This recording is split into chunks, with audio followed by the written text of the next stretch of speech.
Hi everyone, Evie here, the Greek goddess of great reading. Finally, I'm done the Percy Jackson series, so today I'll be reviewing the final book in the series, the last Olympian. All year the Half-Bloods have been preparing for battle against the Titans, knowing that the odds of victory are grim. Kronos' army is stronger than ever, and with every god and half-blood he recruits, the evil Titan's power only grows. While the Olympians struggle to contain the rampaging monster Typhon, Kronos begins his advance on New York City, where Mount Olympus stands virtually unguarded. Now it's up to Percy Jackson and an army of young demigods to stop the Lord of Time. In this momentous final book in the New York Times best-selling series, the long-awaited prophecy surrounding Percy's 16th birthday unfolds, and as the battle for Western civilization rages on the streets of Manhattan, Percy faces a terrifying suspicion that he may be fighting against his own fate. If you guys haven't read the first 4 books in the series, I highly suggest you don't watch this review because there will be spoilers. You've been warned. And since I've been loving this series, of course I love the final book. There's a lot more battle sequences that happen in this book, and usually I have a hard time reading action sequences in books, but these ones were very easy to read. I guess it's because it's written for middle grade, so it's a lot easier to comprehend and to sort of picture in your mind. Some monsters I still have trouble picturing in my head, so I had to Google a lot of them this time, like the Telkines, who sound kind of like seals, but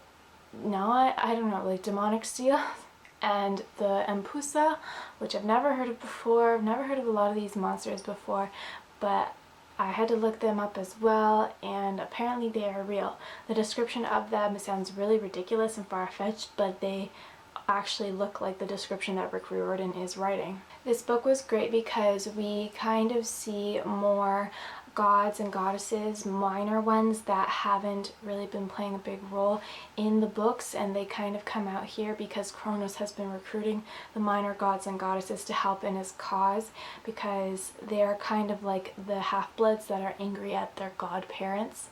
They want to be recognized more so, instead of just the big 12 Olympian gods being always recognized.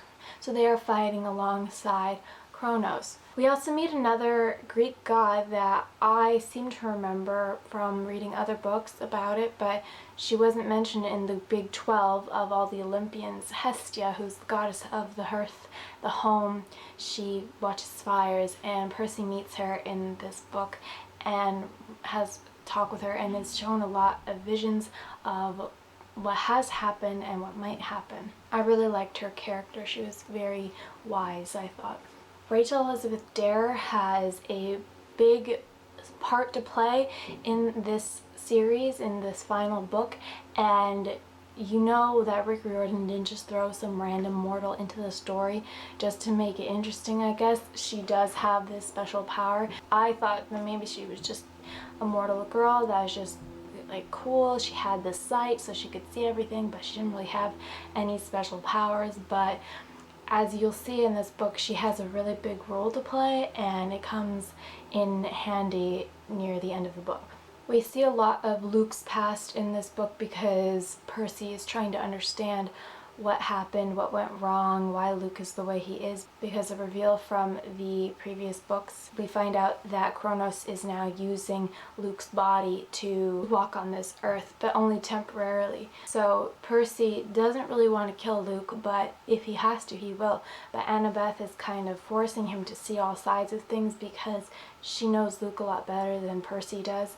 And Percy gets to see these visions of what happened in the past with Luke and his father Hermes and his mother, and why he's come to this point today. And it's really interesting to see. The big prophecy that everyone has been talking about forever concerning Percy, or one of the gods' sons of the big 3, Hades, Poseidon, or Zeus, finally comes into play in this book. Obviously it's the last one, and the oracle does tell Percy what that prophecy is. Percy still thinks that it's about him, and who knows, Thalia is kind of immortal now, so she hasn't turned 16, and Bianca D'Angelo passed away in the Titan's curse, so it's not her, and Nico D'Angelo isn't close to 16 yet, and it's said that someone on their 16th birthday, and Percy's 16th birthday is coming up, so he thinks that he has to make this big decision. He thinks he's going to die, but the whole prophecy is not exactly as Percy thinks it is, and I really like the sacrifice that is made and how those who were turned evil were able to turn themselves around and fight for what was actually right in the end. There's a chapter in this book that's called My Parents Go Commando, and in my head, commando doesn't mean the same thing that Rick Riordan is talking about when he says commando. Commando to me is when people don't wear underwear under their pants, right?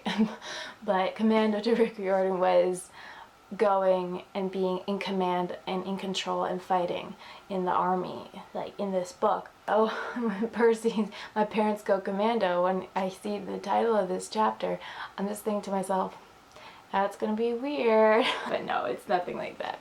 All in all, guys, I think you'll really enjoy this series if you like adventure, romance, fantasy, Greek mythology, learning something new, because a lot of very accurate Greek mythology is thrown into the book here, and it's worth reading for sure.